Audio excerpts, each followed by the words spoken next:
بسم اللہ الرحمن الرحیم۔ سامعین سے گزارش کی جاتی ہے کہ ہمارے دونوں چینلز کے پلیٹ فارم سے جتنی بھی آڈیو بکس کی ریکارڈنگ کمپلیٹ ہو چکی ہے اسے خود بھی سنیں اور زیادہ سے زیادہ شیئر کرنے کی کوشش کریں، اور ہمارے سوشل میڈیا پلیٹ فارم کے لنکس ڈسکرپشن میں دیے گئے ہیں، ہمیں سبسکرائب اور فالو ضرور کریں تاکہ آپ کو ضروری اپڈیٹس ملتے رہیں، اور ہماری ٹیم کی فنانشیل سپورٹ کے لیے پیٹریون کے لنک ضرور چیک کریں۔ جزاک اللہ۔ ارطغرل الغازی، سلطنت عثمانیہ کی بنیاد رکھنے والے کائی قبیلے کی جدوجہد کی داستان، حصہ اول، ایپیسوڈ 6۔ منزلیں مارتے برق رفتار شہ سواروں کی قسم، کوسوں دور دوڑتے سموں سے اڑتی چنگاریوں کی قسم، اپنی ناموس کی خاطر، اسلاف کے نام کی خاطر، کسی جنگ میں اگر میں پیٹھ دکھانے کا سوچوں بھی، خدا مجھے کسی نو آموز کی شمشیر سے نیست و نابود کر دے، مجھے سینہ ارض پر پناہ نہ ملے، تاریخ کے ورق سے میرا نام ہمیشہ کے لیے مٹ جائے، اپنے عظیم آبا و اجداد کے نام سے، اپنے قبیلے کے نام سے، مجھے تا ابد کوئی نہ پہچانے، رب ذوالجلال ہر معرکے میں مجھے فتح مند فرمائی۔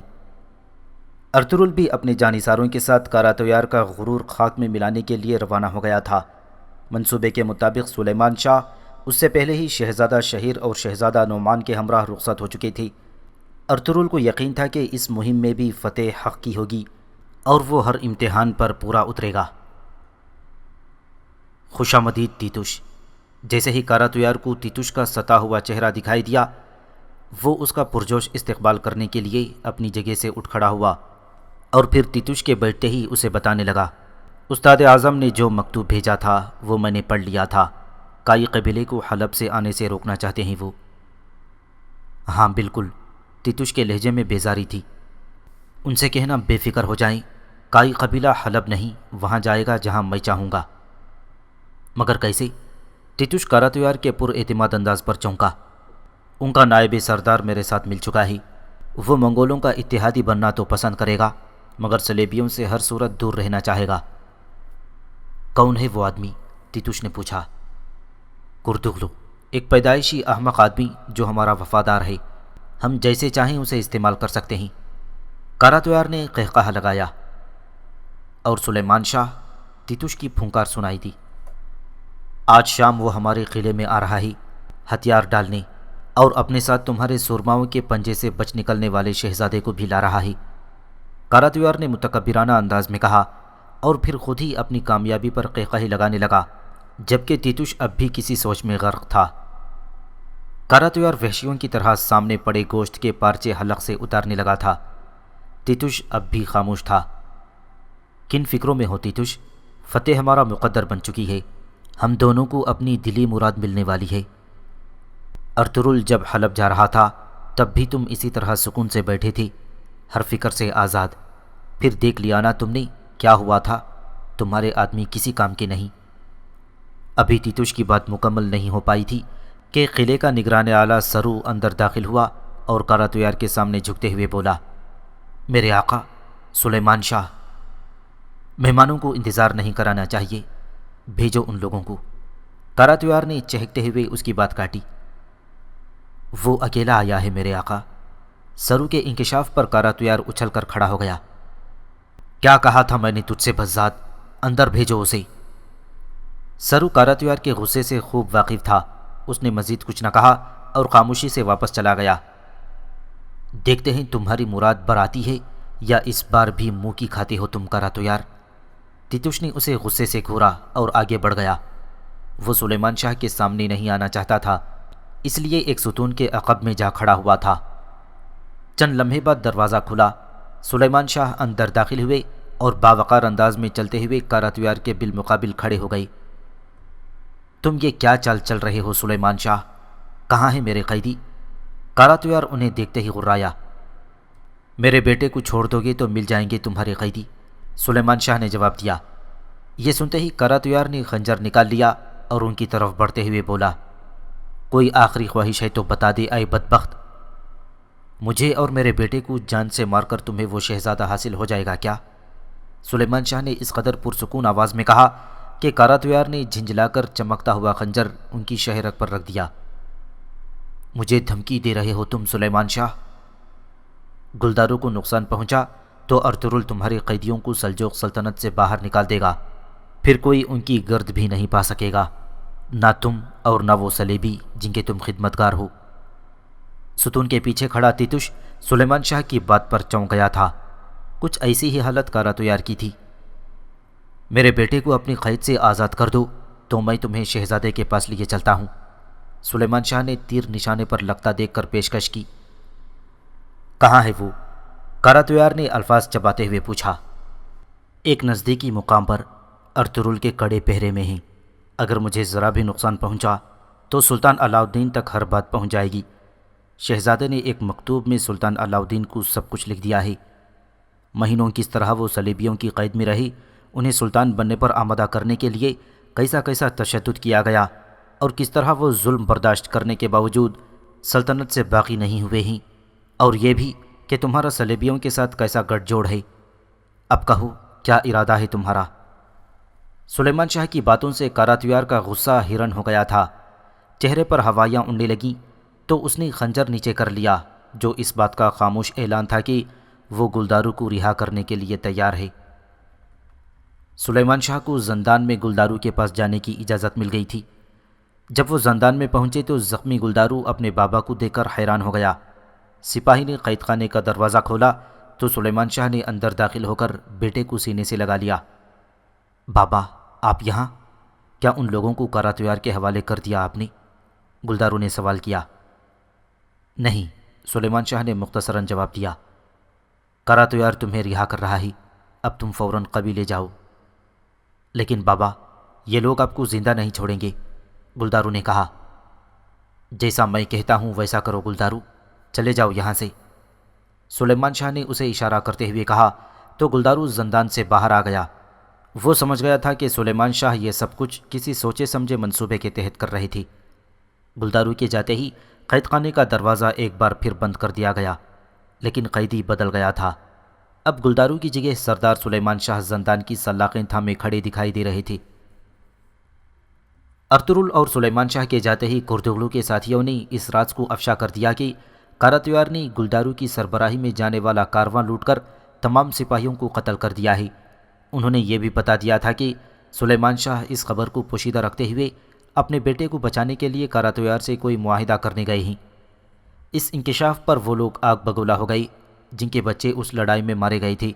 شرپسندوں نے انہیں اس قدر بھڑکایا تھا کہ وہ حلیمہ اور اس کے خاندان کو اس سانحے کا ذمہ دار ٹھہرا کر ان کے خیمے کی جانب پیش قدمی کرنے پر مجبور ہو گئی۔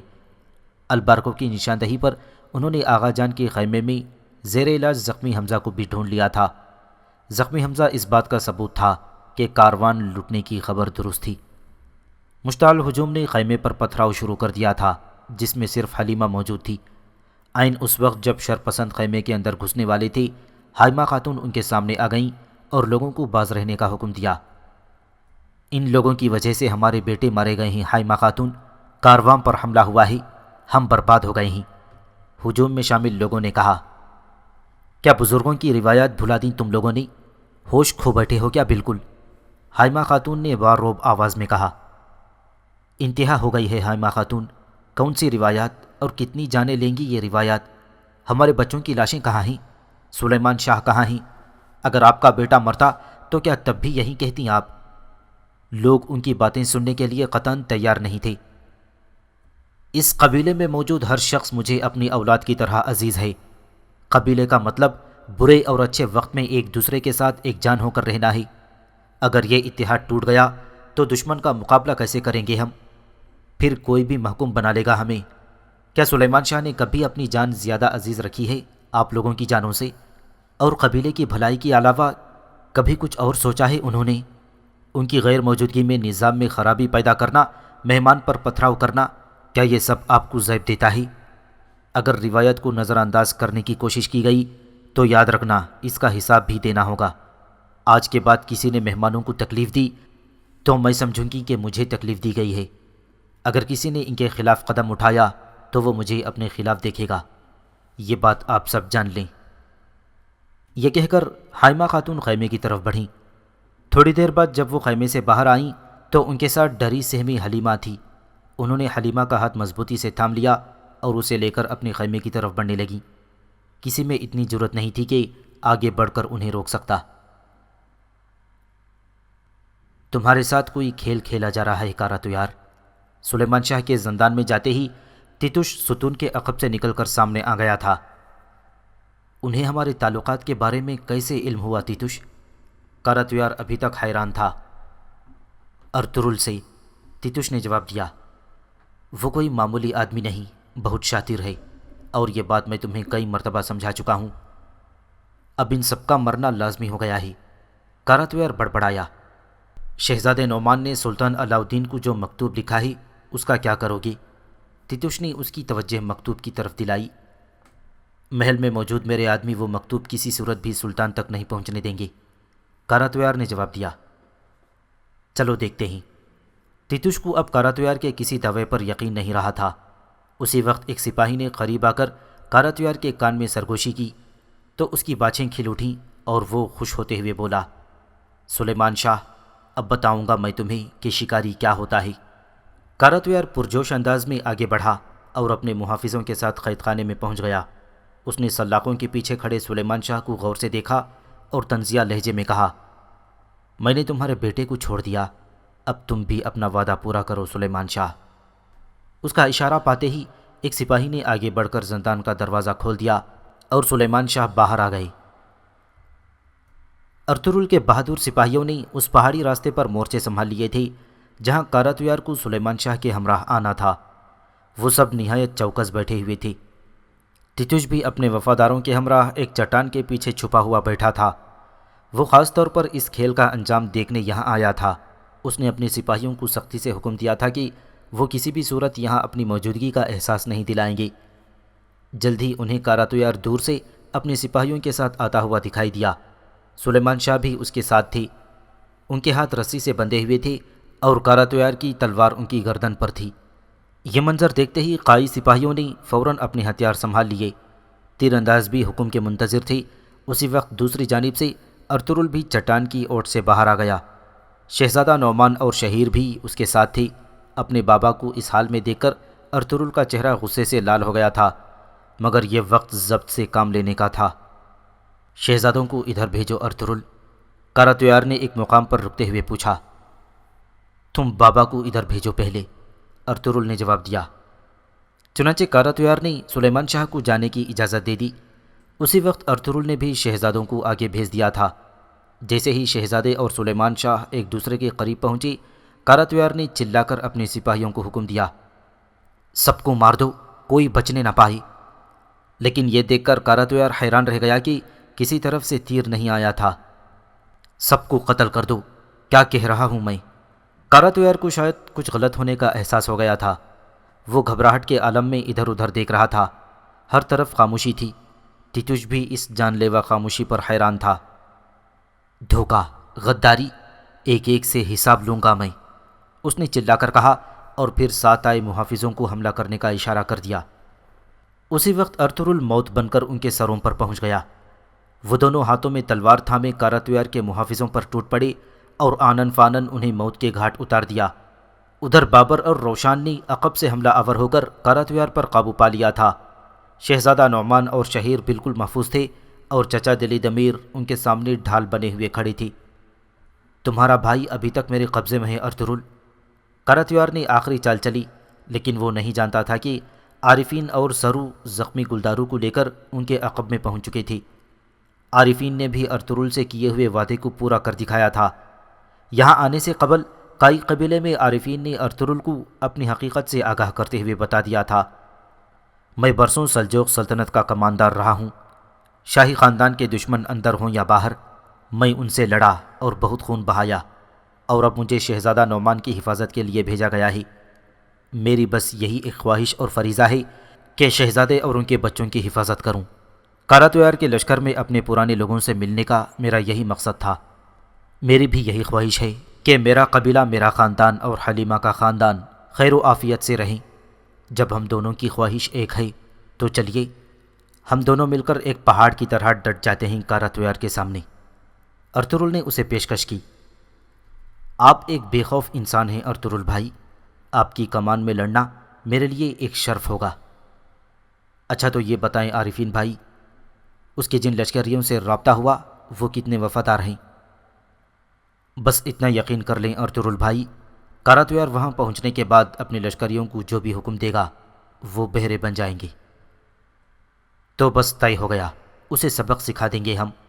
وہاں چھوٹی پہاڑی پر ہمیں اپنی تلواروں اور آپ کے وفاداروں کی ضرورت ہوگی عارفین بھائی۔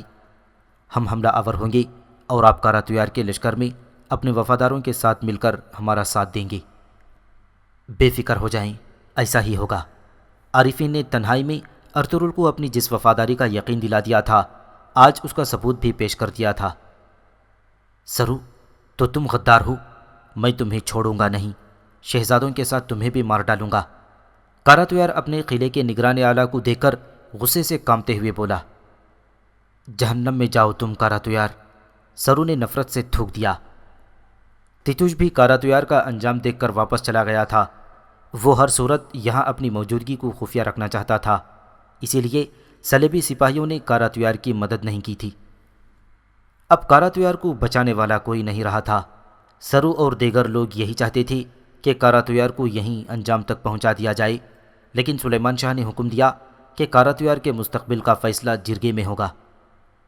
کاراتویار کے قلعے میں پہنچتے ہی کاروان کا لوٹا ہوا قیمتی سامان بھی برآمد کر لیا گیا۔ سلیمان شاہ جلد از جلد واپس جانا چاہتے تھے، مگر ان کی طبیعت ٹھیک نہیں تھی۔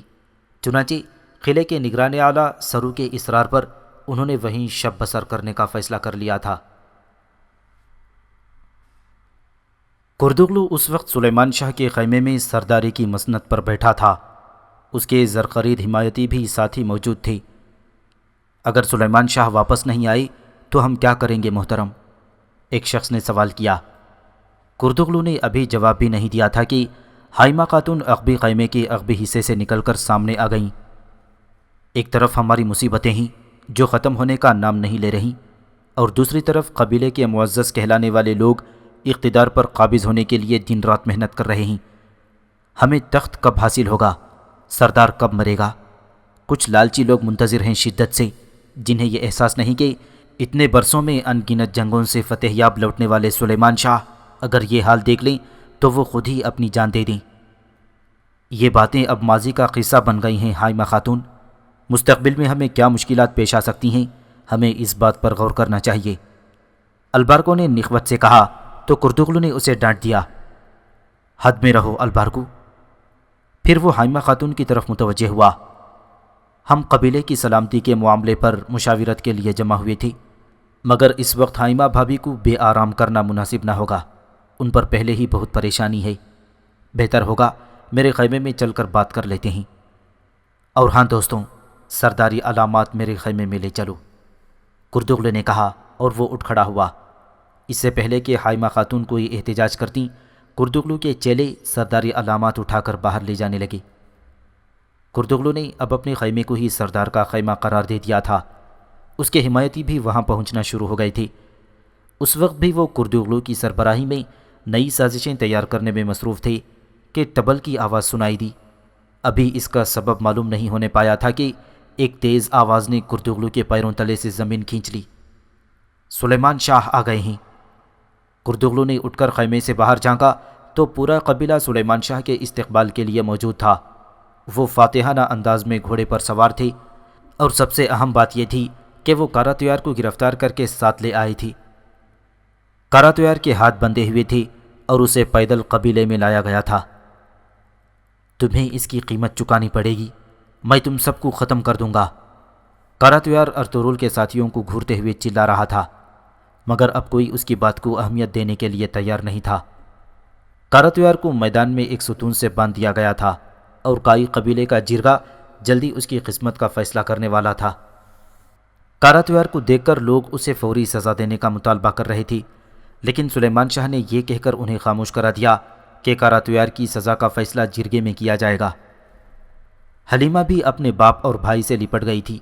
اس کی آنکھوں میں خوشی کے آنسو تھے۔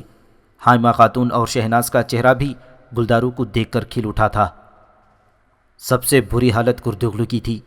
اسے کچھ سجھائی نہیں دے رہا تھا کہ اپنی حماقتوں کا کیا جواز پیش کرے۔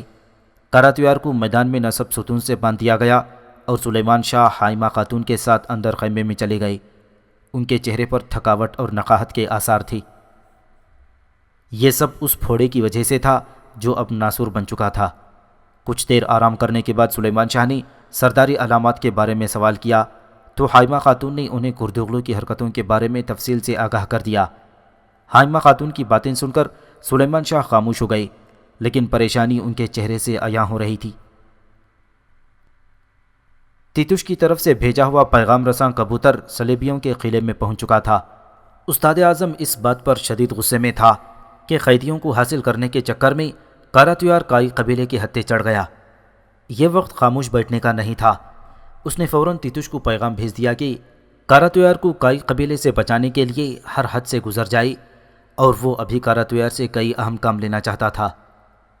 استاد اعظم تیتوش کی کارکردگی سے مایوس دکھائی دے رہا تھا۔ وہ مسلسل غلطیاں کر رہا تھا، لہٰذا استاد اعظم نے خود حلب جانے کا ارادہ کر لیا تھا تاکہ وہاں پہنچ کر کماندار ناصر کے ذریعے اس اجازت نامے کو منسوخ کرا سکے جو العزیز نے زمین کے سلسلے میں کائی قبیلے کو جاری کیا تھا۔ گلدارو کے زخموں کا علاج تو جاری تھا، لیکن اس کی روح پر لگے زخم بھرنے کا نام نہیں لے رہے تھے۔ اب بھی وہ یہی سوچ رہا تھا کہ اسے کسی سازش کے تحت اس مشکل میں پھنسایا گیا تھا۔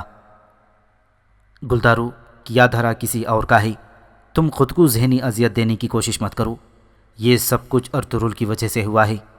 وہ خود تو سکون سے ہے اور ہم بلا وجہ ہلکان ہو رہے ہیں۔ شہناز خاتون نے گلدارو کے زخم پر مرہم لگاتے ہوئے زہر فشانی کی تھی۔ دیکھو میں کس حال میں پہنچ گیا ہوں، پورے قبیلے میں تماشا بن گیا ہوں، سب عزت وقار خاک میں مل گیا، گلدارو نے کہا۔ ایسے کیوں سوچتے ہو؟ لوگ بھی ساری حقیقت سے واقف ہیں۔ اگر ثابت قدم رہو گی تو پھر سے جم جاؤ گی۔ اپنے مقصد سے مت ہٹنا، سب اچھا ہو جائے گا۔ شہناز نے اس کا حوصلہ بڑھایا تو گلدارو خاموش ہو گیا۔ اس کے بعد وہ دونوں سلیمان شاہ کے خیمے میں جانے کی تیاری کرنے لگے، جہاں دسترخوان پر سب ان کے منتظر تھے۔ شہناز اور گلدارو دسترخوان پر پہنچے تو ارطغرل وہاں موجود نہیں تھا۔ کھانا تیار تھا، سلیمان شاہ بھی آ چکی تھی۔ بھائی کہاں ہے تمہارا؟ سلیمان شاہ نے اپنے چھوٹے بیٹے زلجان سے پوچھا۔ وہ حلیمہ آپا سے باتیں کر رہے تھے، زلجان نے جواب دیا۔ اس نے ارطغرل کے واپس لوٹتے ہی اسے حلیمہ کے خیمے پر حملے کے بارے میں بتا دیا تھا۔ یہ سن کر شہناز ہی نہیں، روشنی بھی چونک گئی تھی۔ حائمہ خاتون اور سلیمان شاہ بھی خاموش ہو گئے تھے۔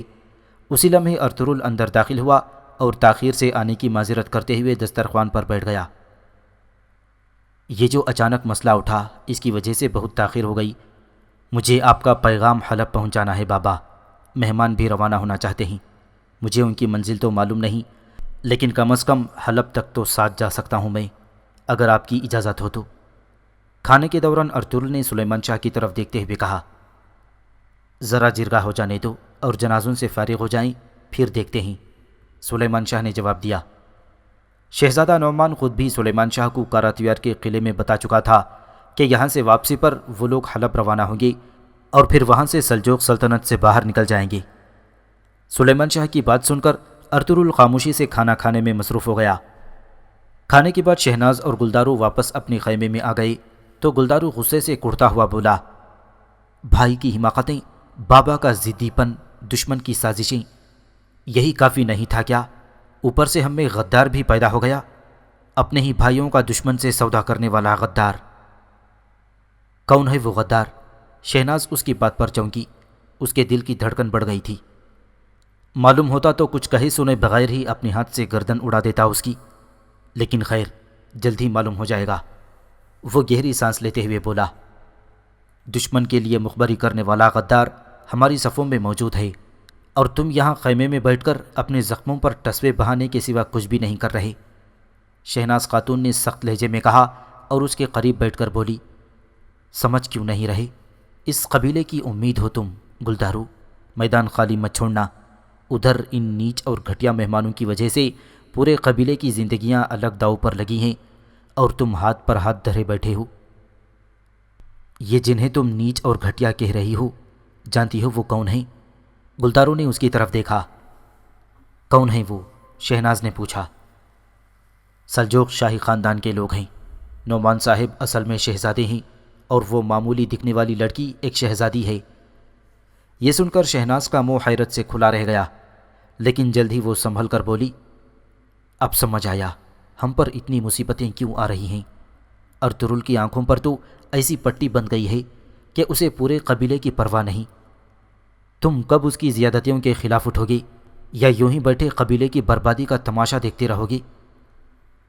دیکھو خاتون، دماغ مت کھاؤ میرا۔ شہزادی اور اس کے باپ بھائی کو بچانے والا وہ، مجھے بچانے والا وہ، بابا کو بچانے والا وہ، کاراتیوار کو شکست دینے والا وہ، اور تم بنا سوچے سمجھے بولے جا رہی ہو۔ گلداروں نے دونوں ہاتھوں سے سر تھام لیا، جبکہ شہناز خاتون مہمانوں کی حقیقت معلوم کرنے پر سٹپٹا گئی تھی۔ حلب تک ہم ارطغرل کے ساتھ جائیں گے، سلجوق سلطنت کی حدود سے نکل جائیں گے، بس ایک بار، اس کے آگے پھر میرا کام ہے۔ شہزادہ نعمان کی قیامگاہ میں عارفین ان کو بتا رہا تھا۔ اس مشکل وقت میں آپ نے بہت مدد کی عارفین بھائی، اللہ خوش رکھے آپ کو۔ شہزادہ نعمان نے عارفین کا شکر ادا کیا۔ شرمندہ نہ کریں شہزادے، یہ میرا فرض تھا، عارفین نے ادب سے کہا۔ اس وقت ارطغرل ایک گھوڑے کو سدھانے میں مصروف تھا کہ حلیمہ بھی وہاں آ گئی۔ جب حلیمہ اس کے قریب پہنچی تو ارطغرل نے مسکرا کر اس کا استقبال کیا اور گھوڑی کی طرف دیکھتے ہوئے کہنے لگا، اس گھوڑے کو پہلی بار اس وقت دیکھا تھا جب میں پہاڑوں پر جنگی تربیت لے رہا تھا۔ دوسری گھوڑیوں سے کافی مختلف لگی تھی، زیادہ وحشی، زیادہ موزور۔ اسے پکڑنا بہت مشکل ثابت ہوا اور ساتھ لانا اس سے بھی مشکل۔ ہر 2 قدم پر کھڑی ہو جاتی تھی۔ پھر ہمارے قبیلے کا پانی پیا، ہمارا نمک کھایا تو صحیح ہو گئی۔ آج سے یہ تمہاری ہے اور تمہاری اجازت سے شہزادی نام رکھ دیا ہے میں نے اس کا۔ انشاءاللہ ہمارے راستے کبھی الگ نہیں ہوں گے۔ ارطغرل نے حلیمہ کا ہاتھ تھام کر گھوڑی کی گردن پر رکھ دیا۔ گھوڑی اپنی نئی مالکین کا لمس محسوس کرتے ہوئے پرسکون رہی تھی۔ ہمارا سفر بہت طویل ہے، منزل بہت دور ہے، مگر ہمت نہیں ہاریں گے ہم۔ حلیمہ نے ارطغرل کی طرف دیکھ کر کہا، شکریہ ارطغرل صاحب، شہزادی کا بہت خیال رکھوں گی، عمر بھر کبھی اسے خود سے دور نہیں کروں گی میں۔ حلیمہ نے کہا تو ارطغرل اس بات میں سر ہلا کر دھیرے سے مسکرا دیا۔ اسی وقت نورگل انہیں دور سے اپنی جانب آتا دکھائی دیا۔ جب نورگل قریب پہنچا تو سینے پر ہاتھ رکھ کر سلام کرتے ہوئے بولا، مداخلت کی معافی چاہتا ہوں بھائی، یہ معلوم ہو گیا ہے کہ قبیلے کے لوگوں کو خیمے پر حملہ کرنے کے لیے کس نے ورغلایا تھا۔ کون ہے وہ؟ ارطغرل اس کی طرف دیکھ کر بڑھا۔ بائے بورا۔ نورگل نے نام بتایا تو ارطغرل چونک کر نورگل کی طرف دیکھنے لگا۔ کردغلو کی پریشانی بڑھتی چلی جا رہی تھی۔ وہ اپنے خیمے میں بے چینی سے ٹہل رہا تھا۔ اس کے قریبی ساتھی بائے بورا اور البارکو بھی وہیں موجود تھے۔ اب کیا ہوگا میرے آقا؟ اگر کاراتویار نے سب کچھ اگل دیا تو؟ بائے بورا نے سوال کیا۔ جب کچھ ہوگا دیکھا جائے گا، تیر اب کمان سے نکل چکا ہے، جو بھی نصیب ہوگا ہمیں جھیلنا ہی پڑے گا، کردغلو نے سوچتے ہوئے کہا۔ اگر ہم کاراتویار کو خاموش کرا بھی دیں تو سلیمان شاہ کو معلوم ہو جائے گا کہ یہ آگ کس نے بھڑکائی تھی۔ لوگ بتا دیں گے کہ انہیں ہم نے ہی ورغلایا تھا۔ اگر یہ بات کھل گئی تو پہلے میرا ہی سر قلم ہوگا۔ بائے بورا بہت ڈر گیا تھا۔ بائے بورا، ابھی طوفان آیا ہوا ہے، سوکھے پتے کی طرح رہو گی تو نام و نشان بھی نہیں ملے گا، مضبوطی سے جمے رہو، کردغلو نے اسے تسلی دی۔ تو کیا کرنا ہوگا مجھے؟ بائے بورا نے پوچھا۔ فی الحال یہاں سے غائب ہو جاؤ، حالات قابو میں آ جائیں تو خبر کر دوں گا۔ کردغلو نے اس کے شانے پر ہاتھ رکھا۔ اور ہم کیا کریں گے میرے آقا؟ البارکو نے پوچھا۔ ہم نے کیا کیا ہے جو سوچیں؟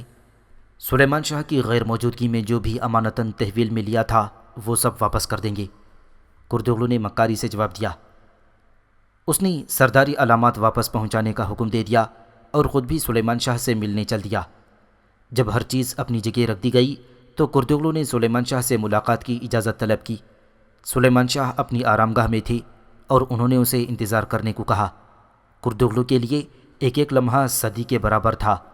اسے معلوم نہیں تھا کہ سلیمان شاہ اس سے کیا سلوک کریں گے۔ کافی دیر بعد سلیمان شاہ اپنی آرام گاہ سے باہر نکلے تو حائمہ خاتون بھی ان کے ہمراہ تھی۔ سلیمان شاہ باوقار انداز میں چلتے ہوئے آگے بڑھے اور سرداری کی مسند پر بیٹھ گئے۔ کردغلو نے جلدی سے آگے بڑھ کر ان کے ہاتھ پر بوسہ دیا اور پھر ادب سے پیچھے ہٹ گیا۔ انتظار سے تنگ تو نہیں آ گئے تھے کردغلو؟ مجھے معلوم ہے انتظار کتنی تکلیف دہ چیز ہے، سلیمان شاہ نے کہا۔ کیسی بات کر رہے ہیں آقا، آپ کی خاطر تو عمر بھر انتظار کر سکتا ہوں۔ لاکھ لاکھ شکر ادا کرتا ہوں کہ اللہ نے آپ کو سلامت رکھا، کردغلو نے مکاری سے کہا تو حائمہ خاتون اس کی طرف نفرت سے دیکھنے لگی تھیں۔ اچھا تم یہ بتاؤ کہ میری غیر موجودگی میں کیا ہوا تھا یہاں؟ سلیمان شاہ نے پوچھا۔ حمزہ کو دیکھ لیا گیا تھا قبیلے میں، یہاں کافی لوگ جمع ہو گئے تھے، صورتحال خوفناک ہو سکتی تھی، مگر اللہ کا شکر ہے کہ حائمہ خاتون پہنچ گئیں اور ان لوگوں کو سیدھا کیا انہوں نے۔ کردغلو نے حائمہ خاتون کی طرف ستائشی نظروں سے دیکھا۔ حائمہ تو عورت ہو کر بھی اتنے لوگوں کے سامنے ڈٹ گئی، تم نے کیا کیا کردغلو؟ سلیمان شاہ نے اس سے باز پرس کی۔ میں مسلسل اسی کوشش میں تھا کہ قبیلے کا اتحاد و اتفاق کسی صورت نہ ٹوٹے، کسی کو بھی اس بات کا گمان نہ ہو کہ قبیلے میں سردار موجود نہیں ہیں، ورنہ خدا نہ کرے کچھ بھی ہو سکتا تھا۔ اس مقصد کے لیے آپ کا دیا ہوا اختیار پوری طرح استعمال کیا میں نے، کردغلو نے وضاحت پیش کی۔ اچھا، لیکن سرداری علامات اپنے خیموں میں کیوں لے کر گئے تھے؟ یہ سن کر کردغلو کا رنگ فق ہو گیا اور وہ گھبرائے ہوئے انداز میں بولا، میرے آقا، حائمہ خاتون یہاں پر اپنی پریشانیوں میں الجھی ہوئی تھیں، میرے دل نے گوارا نہیں کیا کہ میں انہیں قبیلے کے مسئلوں میں بھی الجھا دوں۔ چلو ٹھیک ہے، سلیمان شاہ نے اس کی وضاحت کو قبول کر لی اور چند لمحے توقف کے بعد بولے، مگر قبیلے میں کوئی غدار موجود ہے، ایسا کئی بار ہو چکا ہے کردغلو، قبیلے پر حملے کے وقت بھی کسی نے دشمن کا ساتھ دیا تھا، وہی غدار ہے جس نے کاراتویار کی مدد کی، ارطغرل اگر اس کا کھیل ختم نہ کرتا تو ہم سب وہیں مارے جا چکے ہوتے، سلیمان شاہ نے بتایا۔ اگر ایسا کوئی غدار موجود ہے تو میں اپنے ہاتھوں سے اس کی کھال کھینچ لوں گا، کردغلو نے سخت لہجے میں کہا۔ یاد رکھنا، اس مسئلے کو جرگے کے سامنے رکھوں گا، میں چاہتا ہوں کاراتویار کو مکمل ثبوت کے ساتھ سلطان کے پاس بھیجوں، تم بھی جرگے میں میرا ساتھ دینا، لوگوں کو مطمئن کرنا ضروری ہے۔ سلیمان شاہ کے سمجھانے پر کردغلو اپنی مکمل حمایت کا یقین دلا کر واپس چلا گیا تھا، جبکہ حائمہ خاتون کو اب اس پر اعتماد نہیں رہا تھا۔ سلیمان شاہ سے ملاقات کے بعد کردغلو واپس آیا تو شہناز خاتون پہلے سے اس کے خیمے میں موجود تھی۔ کردغلو اسے یوں اچانک سامنے پا کر غصے میں آ گیا، وہ تیزی سے شہناز خاتون کی طرف بڑھا اور سخت لہجے میں بولا، میرے خیمے میں تم کیا کر رہی ہو شہناز خاتون؟ پہلے ہی معاملات خراب ہیں، کسی نے دیکھ لیا تو قیامت آ جائے گی۔ الٹی سیدھی باتیں مت کرو کردغلو، ہم دونوں شریک جرم ہیں، یا تو دونوں بچیں گے یا پھر دونوں ہی سزا پائیں گے۔ اب جو بات میں تمہیں بتاؤں گی اسے سن کر تم میرے یہاں آنے پر شکریہ ادا کرو گے، شہناز خاتون نے اتراتے ہوئے کہا۔ کیسی بات؟ کردغلو کے اشتیاق میں اضافہ ہو گیا۔ یہ جو زبردستی کے مہمان ہیں ارطغرل کے، اصل میں کون ہیں، کچھ معلوم ہے تمہیں؟ جواباً کردغلو نے نفی میں سر ہلا دیا۔ اس سے پہلے کہ شہناز مزید کچھ کہتی، خیمے کا پردہ ہٹا اور ارطغرل اندر آ گیا۔ اسے یوں اچانک سامنے پا کر دونوں کے دل تیزی سے دھڑک اٹھے تھے۔ ارطغرل خود بھی انہیں ایک ساتھ دیکھ کر حیران ہوا تھا۔ ٹھیک ہے محترم چچا جان، گلدارو کو میں بتا دوں گی، یہ سن کر یقیناً وہ بہت خوش ہوگا، شہناز نے بات کو سنبھالتے ہوئے کہا اور واپس چلی گئی۔ اس کے جاتے ہی ارطغرل آگے بڑھ کر کردغلو کے سامنے پہنچ گیا۔ خیر تو ہے ارطغرل، یوں آندھی طوفان کی طرح آنے کا کیا سبب ہے؟ کردغلو نے اپنے حواس قابو میں رکھتے ہوئے سوال کیا۔ بائے بورا کہاں ہے؟ ارطغرل نے اس کی آنکھوں میں دیکھتے ہوئے پوچھا۔ ہوگا کہیں، مجھے کیا معلوم، تلاش کروا دیتا ہوں ابھی، کردغلو انجان بن گیا تھا۔ رہنے دیں، آپ زحمت نہ کریں، میں خود ڈھونڈ لوں گا، یہ کہہ کر ارطغرل تیزی سے باہر نکل گیا۔ ارطغرل کے اس سوال نے کردغلو کا سکون لوٹ لیا تھا۔ وقت بہت کم تھا، وہ نہیں چاہتا تھا کہ ارطغرل کسی طرح بائے بورا تک پہنچ سکے، چنانچہ اس نے فوراً البارکو کو طلب کر کے بائے بورا کو ختم کرنے کا حکم دے دیا۔ کیا واقعی آپ بائے بورا کو ختم کروانا چاہتے ہیں؟ البارکو نے حیرت سے پوچھا۔ یہ ضروری ہے ورنہ ہم دونوں غداری کے جرم میں مارے جائیں گے۔ کردوغلو کی بات پر البارکو بھی گھبرا گیا تھا۔ وہ ابھی کسی صورت مرنا نہیں چاہتا تھا، لہٰذا خود کو بچانے کے لیے وہ بائبورا کو قتل کرنے پر بھی آمادہ ہو گیا۔ جیسے ہی کردوغلو نے البارکو کو اس مہم پر روانہ کیا، ایک خادمہ کے ذریعے خفیہ پیغام ملتے ہی وہ خود بھی قبیلے سے باہر روانہ ہو گیا تھا، جہاں صلیبی کماندار تیتوش اس سے ملاقات کا منتظر تھا۔ تیتوش کردوغلو سے کاراتویار کی رہائی اور قبیلے کی حلب کی طرف ہجرت روکنے کے لیے مدد چاہتا تھا۔ تمہارا کیا فائدہ ہے اس میں؟ کردوغلو نے اس کی بات سن کر پوچھا۔ تم لوگ ہمارے علاقے میں آ کر مصیبت نہ بنو، بس یہ چاہتے ہیں ہم۔ کاراتویار کا کہنا ہے کہ تم ایک ذہین آدمی ہو۔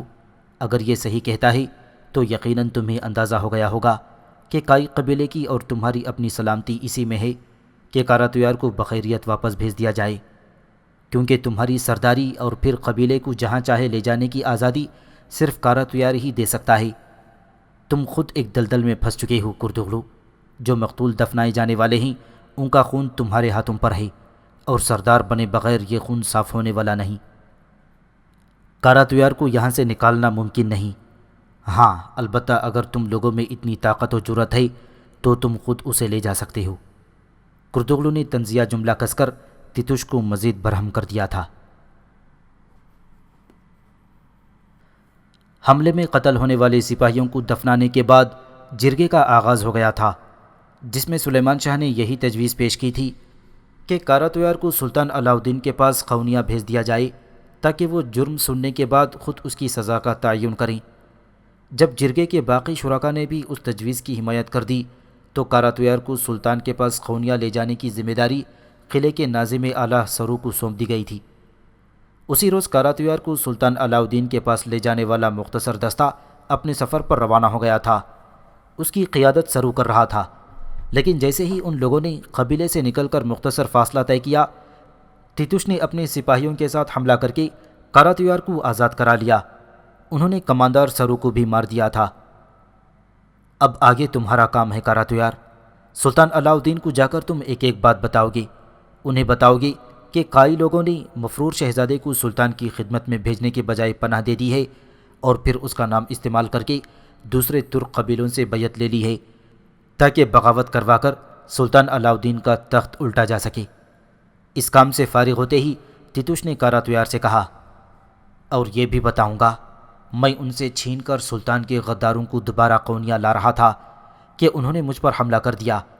میرے سارے لشکری مار دیے گئے، جن میں میرا سب سے قابل اعتماد سرو بھی تھا۔ کاراتویار نے صفاکی سے ہنستے ہوئے کہا، سلطان علاؤ الدین سے ایک بڑا لشکر ساتھ لاؤ گے تم؟ کائی چرواہے دیکھیں گے کہ کیسا قہر بن کر ٹوٹے گا ان پر، پھر انہیں تہس نہس کرنے کے بعد تم واپس سلطان کے محل جاؤ گے، اس کا سب سے خاص مقرب بن کر۔ تیتوش نے اسے اپنا مکمل منصوبہ سمجھایا اور پھر علاؤ الدین کی خدمت میں روانہ کر دیا گیا۔ جرگے سے فارغ ہو کر سلیمان شاہ نے امیر حلب العزیز تک اپنا پیغام پہنچانے کی ذمہ داری ارطغرل کے بجائے گلدارو کو سونپ دی۔ اس وقت کرتغلو اور حائمہ خاتون بھی وہاں موجود تھیں۔ ارطغرل اس بات کی توقع نہیں کر رہا تھا۔ وہ حلیمہ اور اس کے گھر والوں کو خود حلب پہنچانا چاہتا تھا۔ اس سے قبل کہ وہ کوئی بات کرتا، سلیمان شاہ غش کھا کر گرے اور بے ہوش ہو گئے۔ انہیں گرتا دیکھ کر سب لوگ ان کی طرف دوڑ پڑے تھے۔ سلیمان شاہ کی طبیعت زیادہ خراب ہو گئی تھی۔ آغا جان ان کی زندگی بچانے کے لیے نئی دوا تیار کرنے میں مصروف تھے۔ سلیمان شاہ کا بخار ٹوٹ نہیں رہا تھا۔ یہی بات آغا جان نے ان کے اہل خانہ کو بھی بتا دی تھی، جس پر سب فکر مند تھے۔ صاحب چاہتے ہیں چاہے جو بھی ہو آپ سب لوگ اپنی ذمہ داریاں پوری طرح نبھائیں، اور آپ سب لوگ اپنی ذمہ داریوں سے بخوبی واقف ہیں۔ جب وہ آنکھیں کھولیں تو کوئی کام ادھورا نہ پڑا ہو۔ حلب تک بہت طویل سفر ہے، مگر ہمیں کسی مشکل سے ہار نہیں ماننی۔ حائمہ خاتون نے گلدارو اور ارطغرل سے کہا۔ اس موقع پر کرتغلو اور چچا دلی دمیر بھی موجود تھے۔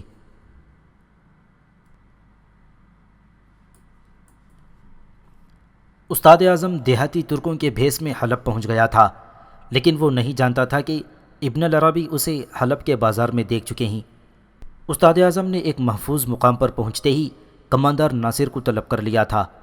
پیغام ملتے ہی ناصر ان سے ملاقات کے لیے پہنچ گیا۔ یہ ملاقات بازار میں ایک دکان کی دوسری منزل پر ہو رہی تھی۔ خوش آمدید ناصر، استاد اعظم نے اسے دیکھتے ہی نرم لہجے میں کہا تو ناصر نے آگے بڑھ کر اس کے ہاتھ پر بوسہ دے دیا تھا۔ آپ نے یاد فرمایا میرے آقا؟ ناصر نے ادب سے پوچھا۔ فوراً العزیز کے ذریعے ان کائی قبیلوں کو ہماری طرف آنے سے روکنے کا حکم جاری کراؤ۔ مگر میرے آقا تیتوش، ناصر نے اس کی بات سن کر کچھ کہنا چاہا تو استاد اعظم نے اس کی بات کاٹ دی۔ تیتوش کی حماقتوں پر بات کرنا اپنا وقت ضائع کرنے کے برابر ہے۔ وہ جاہل خود کو وزیر سمجھنے لگا ہے، مگر وہ ایک پیادہ ہے۔ العزیز کے فیصلے کو بدلوانا بہت مشکل ہوگا۔ کئی لوگوں کو پسند کرنے لگا ہے وہ۔ ناصر کے لہجے میں الجھن تھی۔ وہ سوچ بھی نہیں سکتا تھا کہ استاد اعظم اس قسم کا مطالبہ کر دے گا۔ العزیز قائی لوگوں سے تعلقات پورے حلب میں وبا پھیل جانے کی قیمت پر تو العزیز قائی قبیلے سے تعلقات بڑھانا نہیں چاہے گا، یہ بات تو صاف ظاہر ہے۔ استاد اعظم کی آنکھوں میں شیطانی چمک اوت کر آئی تھی۔ ناصر کے لیے اسے انکار کرنا ممکن ہی نہیں تھا، لہذا اس نے قائی قبیلے کو حلب آنے سے روکنے کی ذمہ داری قبول کر لی اور واپس چلا گیا۔ میری اطلاع کے مطابق صلیبیوں کے کارندے حلب میں ہر جگہ پھیل چکے ہیں اور اب محل میں بھی قدم جمانے کی کوشش کر رہے ہیں۔ حلب کے وزیر اعظم شہاب الدین اپنے امیر العزیز کو اس سنگین صورتحال سے آگاہ کر رہے تھے کہ کماندار ناصر کمرے میں پہنچ گیا۔ آؤ ناصر، آؤ، بولو۔ العزیز نے اسے دیکھتے ہی قریب بلوا لیا۔ جہاں پناہ، مسئلہ اہم ہے، صبح کا انتظار نہ کر سکا۔ مخبروں کی اناتولیہ میں وبا پھیلنے کی اطلاع درست نکلی ہے۔ میں نے اپنے طور پر وہاں سے آنے والے کئی تاجروں سے ملاقات کی ہے، جنہوں نے اس بات کی تصدیق کر دی ہے میرے آقا۔ میرے قابل قدر، میں جانتا ہوں کہ کائی قبیلہ پسند آ گیا ہے آپ کو۔ کوئی جنگ ہوئی تو یہ لوگ واقعی اتنے بہادر ہیں کہ صلیبیوں کا ڈٹ کر مقابلہ کر سکتے ہیں، لیکن… ناصر خاموش ہو گیا۔ لیکن کیا ناصر؟ العزیز چونکا۔ اطلاعات کے مطابق کائی قبیلہ بھی اس وبا کی لپیٹ میں آ چکا ہے۔ ناصر نے جھجکتے ہوئے جواب دیا۔ ہرگز کائی قبیلے والے ہماری حدود میں نہ آ پائیں گے، سمجھ گئے نا؟ ہرگز نہیں۔ العزیز نے یہ سنتے ہی فوراً فیصلہ کن لہجے میں کہا تھا۔ اور اگر کوئی گزارش لے کر آئی تو ارطغرل سے میں خود ملوں گا۔ العزیز نے جواب دیا تو ناصر تعظیم پیش کر کے واپس چلا گیا تھا، جبکہ وزیر اعظم کی پیشانی پر سوچ کی لکیریں نمودار ہو گئی تھیں۔ کرتغلو کو شہناز خاتون کے ذریعے اس بات کا علم ہو چکا تھا کہ نعمان اور اس کے اہل خانہ شاہی خاندان کے افراد ہیں۔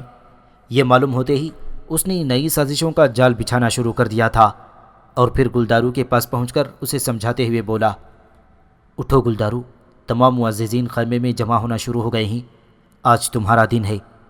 کرتغلو نے اسے اکسایا۔ بابا ابھی زندہ ہیں، ایسے بات نہ کریں کرتغلو، گلدارو نے جواب دیا۔ جیسے تم پر اپنے باپ کا حق ہے، ویسے ہی قبیلے کا بھی ہے گلدارو۔ قبیلے پر مشکل وقت آیا ہے تو کیا عورتوں کی طرح خیمے میں گھسے رہو گے؟ کرتغلو نے طنز کیا تو گلدارو اسے تیز نظروں سے دیکھتے ہوئے بولا، ڈھلوان سے اترتے گھوڑے کو زیادہ وقت نہیں لگتا، جانتے ہیں نا آپ، بابا جلد ٹھیک ہو جائیں گے، بس مجھے اور کچھ نہیں کہنا۔ ڈھلوان سے اترتے گھوڑے کو کن کن مشکلوں سے لڑنا پڑتا ہے جانتے ہو گلدارو؟ کہنا کیا چاہتے ہیں آپ؟ گلدارو نے پوچھا۔ بس یاد دلانا چاہتا ہوں کہ حقیقت سے منہ نہ موڑو ورنہ منزل کھوٹی ہو جائے گی۔ جرگے کا فیصلہ اور بابا کا دیا ہوا حکم، ان سے ہٹ کر اور کچھ نہیں سوچنا مجھے۔ گلدارو اپنی جگہ سے اٹھ کھڑا ہوا۔ کیا تم سمجھتے ہو میری نظر تخت سرداری پر ہے؟ بابا کی زندگی میں ہی خود کو منوا لو تو بہتر ہے، اور دیکھو بات سے پھرنا نہیں۔ تم نے ہی تو کہا تھا کہ سردار بننے میں میری مدد کرو۔ بابا اب سٹیا گئے ہیں، ان سے سرداری نہیں ہوتی۔ میں نے کہا تھا کہ فکر نہ کرو، میں تمہارے ساتھ ہوں، تو اب کس چیز سے خوفزدہ ہو؟ میں تو قبر میں پاؤں لٹکائے بیٹھا ہوں گلدارو۔ قبیلے کو ایک جوان کی ضرورت ہے، جو قبیلے کی ہر ضرورت کو سمجھتا ہے اور اسے حاصل بھی کر سکتا ہے۔ تمہیں اس مشکل وقت سے نکال کر نئی سرزمین میں سردار بنانے کے لیے جو بھی کرنا ہوگا میں کروں گا۔ کرتغلو کی باتوں نے گلدارو کو خاموش کرا دیا تھا۔ وہ چند لمحے سوچتا رہا اور پھر اس سے مخاطب ہوا۔ کھل کر بات کریں آپ۔ ارطغرل نے جو مہمان مسلط کیے تھے اصل میں وہ کون ہیں؟ یہ جان چکا ہوں میں، نعمان اور اس کے بچے سلجوق شاہی خاندان سے تعلق رکھتے ہیں، یہ سب معلوم ہو چکا ہے مجھے۔ جیسے ہی کردغلو نے یہ بات کہی، گلدارو کے ذہن میں ایک بجلی سی کوندی۔ یہ بات تو اس نے شہناز کو بتائی تھی، لیکن اس نے کردغلو کے سامنے کسی شک کا اظہار نہ کیا اور خاموشی سے اس کی بات سنتا رہا۔ اگر ہم کسی طرح انہیں سلطان کے حوالے کر دیں تو ہمارے قبیلے کے دن پھر جائیں گے۔ سلجوق سلطنت کی سب سے خوبصورت زمین ہمارا مسکن بن سکتی ہے۔ مجھے کیا کرنا ہوگا کردغلو؟ گلدارو نے پوچھا۔ حلب جانے سے باز آ جاؤ، حلب ہم سب کی تباہی بن جائے گا۔ آج رات ان تینوں کو سلطان کے حوالے کر دیتے ہیں۔ کردغلو نے آخری تیر بھی چلا دیا تو گلدارو اس کی بات سن کر سوچ میں ڈوب گیا۔ اس ملاقات کے بعد گلدارو سلیمان شاہ کے پاس پہنچا تو وہ ابھی تک بے ست پڑے ہوئے تھے۔ حائمہ خاتون اور ارطغرل بھی ان کے سرہانے بیٹھے تھے۔ حائمہ خاتون بہت غمزدہ دکھائی دے رہی تھیں۔ وقت تیزی سے گزرتا چلا جا رہا تھا۔ کردغلو بے چینی کے عالم میں اپنے خیمے میں ٹہل رہا تھا کہ البارکو اندر داخل ہوا۔ وہ ہتھیاروں سے پوری طرح لیس تھا۔ میرے آقا، سب تیاری مکمل ہے۔ کردغلو نے اس بات میں سر ہلا دیا اور اس کے ساتھ باہر نکل گیا۔ وہ اپنے سپاہیوں کے ساتھ قبیلے کے بازار سے ہوتا ہوا حلیمہ کے خیمے کی طرف بڑھ رہا تھا۔ قریب پہنچ کر سپاہیوں نے خیمے کو گھیرے میں لے لیا اور کردغلو پردہ ہٹا کر اندر داخل ہو گیا۔ لیکن سامنے بیٹھے گلدارو کو دیکھتے ہی کردغلو کا منہ حیرت سے کھلا رہ گیا۔ اب اس کے پاس کہنے کے لیے کچھ نہیں بچا تھا۔ تم لوگ باہر جاؤ، کردغلو نے جھنجھلا کر سپاہیوں کو اشارہ کیا۔ میں آپ ہی کا منتظر تھا کردغلو، گلدارو نے سخت لہجے میں کہا۔ میں سمجھا نہیں، یہ سب کیا ہے گلدارو؟ کردغلو صاحب، رات کے اندھیرے میں مہمانوں کو اغوا کریں اور میں دیکھنے سے محروم رہ جاؤں، ایسا ہو سکتا ہے بھلا؟ یعنی کل تک تم جنہیں سلطان کے حوالے کرنے کے حق میں تھے، آج انہی مہمان قیدیوں کے محافظ بن گئے ہو؟ کردغلو نے طنز کیا۔ اگر آپ اپنے چیلوں اور حواریوں کے بل پر قبیلے کا سردار بننے کا سوچ سکتے ہیں تو ہمارا محافظ بننا ہی ٹھیک ہے۔ اور جانتے ہیں محافظ کیوں بننا پڑتا ہے؟ تاکہ کوئی غدار اپنی منافقت دل میں چھپائے بے خوف ہو کر نہ گھومتا پھرے۔ یہ کہہ کر گلدارو نے توقف اختیار کیا اور دوبارہ بولا۔ ایک بات تو بتائیں، آپ کو کیسے معلوم ہوا کہ وہ سلجوق شہزادے ہیں؟